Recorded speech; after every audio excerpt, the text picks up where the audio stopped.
इंसानों ने अपने शुरुआती जिंदगी के दिन पहाड़ों और गुफाओं में गुजारे हैं। पहले समय में इंसानों ने गुफाओं को ही अपना घर बनाया था, जिसमें वो खाने के लिए हर चीज रखते, लकड़ियां इकट्ठी करते और सोने के लिए हर चीज की सुविधा करते थे। आज हम इस वीडियो में ऐसी गार का तस्करा करेंगे जिसका जिक्र कुरान में भी हुआ है। आज से हजारों साल पहले रोम के शहर अफसूस में एक जालिम और बदतरीन बादशाह की हुकूमत थी, जिसका नाम दकियानूस था। उसकी हुकूमत में जो शख्स बुत परस्ती ना करता, वो उसे कत्ल करवा देता। उस शहर में कुछ नौजवान रहा करते थे जो नेक और एक खुदा पर ईमान रखते थे। वो बुत परस्ती से इनकार करते थे। जब ये बात दकियानूस को पता चली तो उन्हें फौरन अपने दरबार में बुलाने का हुक्म दिया। जब वो नौजवान बादशाह के सामने आए तो उन्होंने बेखौफ अपना अकीदा बयां कर दिया। हम एक खुदा पर ईमान रखते हैं, किसी और के सामने हरगिज सर नहीं झुकाएंगे। ये बात सुनकर बादशाह उठ खड़ा हुआ और उन्हें 3 दिन की मोहलत दी। या तो तुम ईमान से फिर जाओ, वरना तुम लोगों को सूली पर चढ़ा दिया जाएगा। जब 3 दिन गुजर गए तो वो लोग रात के समय कुछ माल और खाना लेकर शहर से बाहर निकल गए। चलते चलते सुबह हो गई और वो एक पहाड़ के करीब आ पहुंचे। वहां उन्होंने एक गहरे गार को देखा तो उन्हें वहां रुकने का फैसला किया। वो लोग उस गार में लेट गए और उन्हें वहां गहरी नींद आ गई। इसलिए इन लोगों को असहाब कहफ या गार वाला भी कहा जाता है।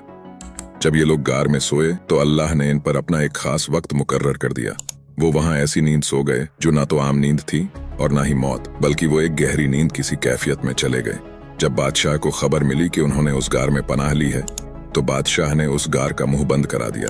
बादशाह ने उन लोगों का नाम एक तख्ती पर लिखवा कर उसे गुफा में डाल दिया ताकि ये निशानी इबरत बन जाए। धीरे धीरे वक्त गुजरता गया, मौसम बदलते गए। असहाब कहफ यूं ही इस गार में सोते रहे और उनका शरीर एकदम महफूज रहा। तकरीबन 300 साल से ज्यादा का अरसा गुजर गया। अब इस शहर में एक नेक बादशाह की हुकूमत आ गई और बुत परस्ती का दौर खत्म हो गया। लेकिन कुछ लोग अलग अलग फितनों में पड़ गए और उनमें से एक फितना ये भी था कि लोग मरने के बाद जिंदा होना और कयामत आने का इनकार करते थे। वहां के बादशाह ने अल्लाह से दुआ की इन लोगों को हिदायत नसीब फरमाए और अपनी कुदरत का कोई करिश्मा इन्हें दिखा दे ताकि ये लोग ईमान ले आए। 300 साल से सो रहे असहाब कहफ फौरन अल्लाह के हुक्म से जाग उठे। उन्होंने आपस में बातचीत की, हम यहाँ कितनी देर सोए? कुछ ने कहा 1 दिन और कुछ ने 2 दिन तो कुछ ने कई घंटे बताया। उन्हें इस बात का जरा भी इल्म नहीं था कि बाहर दुनिया ही बदल चुकी है। जब एक शख्स उनमें से खाने के लिए बाजार में जाता है तो वो देखता है कि घर, बाजार, दुकानें सब बदल चुका है। वो एक दुकान पर जाकर खाना लेता है तो दुकानदार उस सिक्के को देखकर हैरान रह जाता है जो उसने उसे दिया था। दुकानदार उससे पूछता है कि तुम्हें ये सिक्के कहाँ मिले? ये तो आज से 300 साल पहले चलते थे। जब दुकानदार ये बात बोलता है तो वो भी हैरान रह जाता है।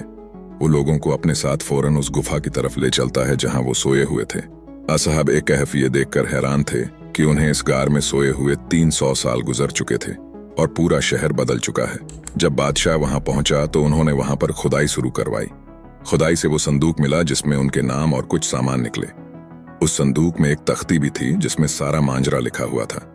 इस मौजजे को देखकर सारे लोग हैरान रह गए और सजदे में गिर पड़े। लोगों का कहना था कि जब अल्लाह इन लोगों को मौत देकर दोबारा जिंदा कर सकता है तो कयामत के दिन भी दोबारा जिंदा होना लाजिमी है। असहाब कहफ ने बादशाह से रुखसती लेकर दोबारा उस गार में चले गए और अपनी नींद सो गए।